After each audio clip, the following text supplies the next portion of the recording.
How many times have you been working on a project and you're just thinking about the next project. You're working on that task, but thinking about all the other tasks. And then before you know it, you realize that you have no idea how you even completed that task because you were somewhere else. When you are present, you turn all that scattered energy into aligned energy. Everyone talks about building the future, but no one tells you how to stand still long enough to hear what it is asking you. Welcome back to the Activate Effect, where growth, clarity, and transformation meet in this podcast. I'm Elizabeth Pastrano, your host, business strategist, certified coach, and founder of Act 2 Venture LLC. We live in a culture that glorifies speed.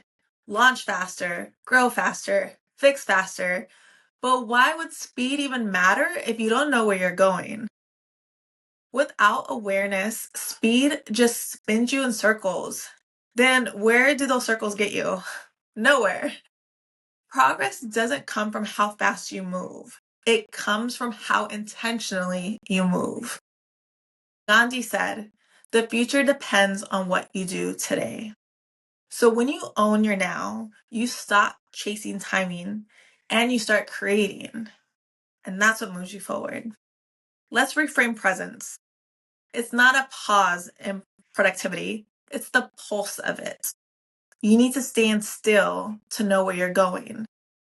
When you're fully engaged in this moment, you make better decisions, you communicate better, and you work more focused. Think about it. How many times have you been working on a project and you're just thinking about the next project. You're working on that task, but thinking about all the other tasks. And then before you know it, you realize that you have no idea how you even completed that task because you were somewhere else. When you are present, you turn all that scattered energy into aligned energy. I want you to ask yourself this. Where in your life are you multitasking through moments that deserve your full attention? Before I launched my first major client project, I was rushing. I was constantly creating. I was overanalyzing. I wanted it to be perfect. And then I forced myself to just take a chill day. No laptop, no list, just reflection. And that single pause helped me align. It helped me reflect. And the result, I came back clear, more confident, and executed better. Sometimes slowing down isn't losing time or momentum. It's reclaiming that direction. Let's revisit this framework with an action twist. The now framework. Notice, own, and work with it. First, notice. Notice what's happening now. What emotions, habits, or opportunities are showing up or not showing up for you. Second, own. Own your role in it. The choices you made, the lessons you're learning, the growth that you can claim from it. And then work with it. Work with what's present. Don't fight it, build from it. Your now isn't an obstacle. It's raw material for your next move, good or bad. So how do you take presence and turn it into momentum? Anchor yourself first. Start your day by centering and grounding yourself. Next, choose one aligned action, something small but meaningful. After that, reflect daily. What worked, what didn't work, and how did you grow? What did you learn? And then don't forget to celebrate all your wins, no matter how little. You need to celebrate everything. Theodore Roosevelt told us, do what you can with what you have where you are.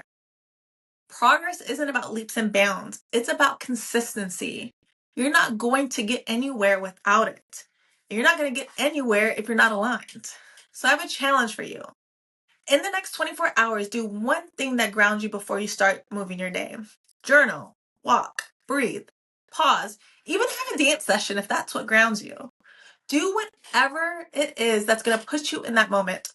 One small step that keeps you calm in that space. And you'll feel the difference when action is fueled by stress versus when action is fueled by alignment and being grounded. Then I want you to affirm your day by telling yourself this. I build momentum from mindfulness. My next chapter starts with presence. When you own your now, you stop reacting and start creating. And that's what moves you. You shift from anxious energy to aligned energy. And then you remember and remind yourself that the present moment isn't in the way of your future. It is the doorway to it. So the more aligned and focused you are, the further you can go. If this episode reminds you to slow down and realign, share it with someone who needs that same reminder. Follow the Activate effect for more tools to help you move with clarity, courage, and intention. Your next chapter doesn't happen someday. It's happening right now. So make sure you're aligned and grounded in order to move further.